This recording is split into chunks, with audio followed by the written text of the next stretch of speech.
Баршаңызға сәлем, сіздермен бірге дәрігер невропатолог Ақжарық Несіпқазықызы. Бүгін сіздермен баланың аяғын тіреуі жөнінде айтатын боламыз.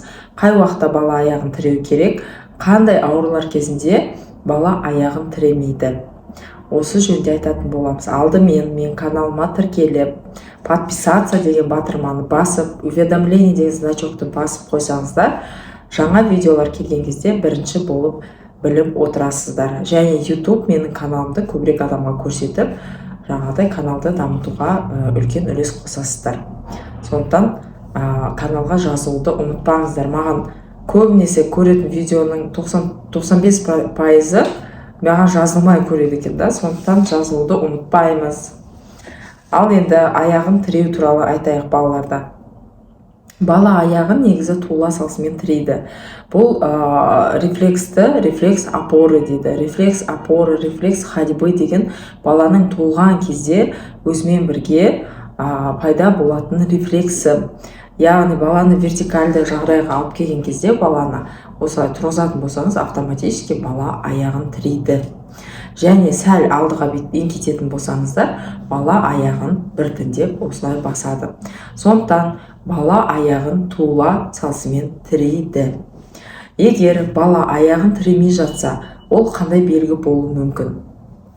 Бала аяғын тіремей жатса, ол кейбір аурулардың белгісі болуы мүмкін. Яғни синдром вялого ребенка деген болады. Яғни баланың бұлшықеттерінің тонусы төмен. Ол әрине көп жағдайларда мидың ішінде проблема болған кезде пайда болады. Ол әртүрлі себеп болуы мүмкін. Гипоксиялық энцефалопатия кезінде, немесе балалардың сал ауруы кезінде, немесе бұлшықет патологиясы, яғни баланың бұлшықетінің дамуында проблема болған кезде бала аяғын тіремеуі мүмкін.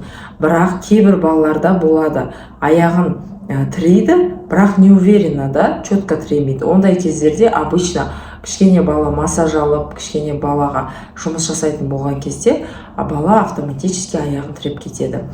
Ал егер действительно осы үш жағдайда, яғни егер баланың миында проблема болса, ол церебральды сал ауруы болуы мүмкін. Немесе балада ауыр гипоксиялық ишемиялық энцефалопатия болса, және де балада бұлшық еттерінде жаңағыда бұлшық ет алмасуында проблема болса, нервно-мышечная патология дейді. Яғни бұлшық еттердің тонусы өте төмен болған кезде бала аяғын тіремейді. Сондықтан егер сіздің балаңыздың аяғын тіреуі нашар болатын болса, онда сіз міндетті түрде баланың басын УЗИ-ға түсіруіңіз керек. Балада УЗИ-да егер басында гипоксические изменения легкие, легкая дилатация дейтін болса, ол ешқандай қауіпті емес.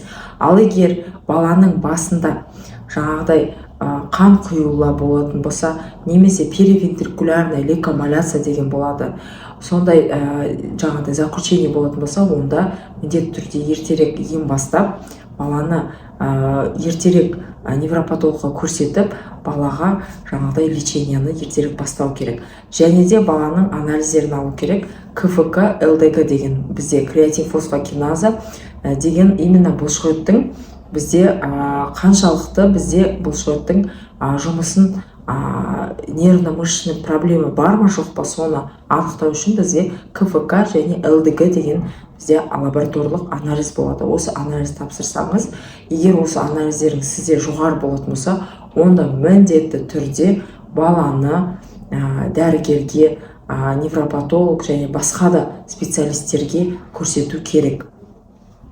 Енді осы мәлімет сіздерге пайдалы болған болса, және де менің каналыма қандай да бір сұрақтарыңыз болатын болса, қандай темада сіздер видеоны көргілеріңіз келеді, сол туралы комментарияға жазып отырсаңыздар, комментарияда барлығын оқимын. Сұрақтарыңыз болса қойсаңыздар, жауап беруге тырысамын. Менімен болғандарыңыз үшін рахмет. Қош сау болыңыздар.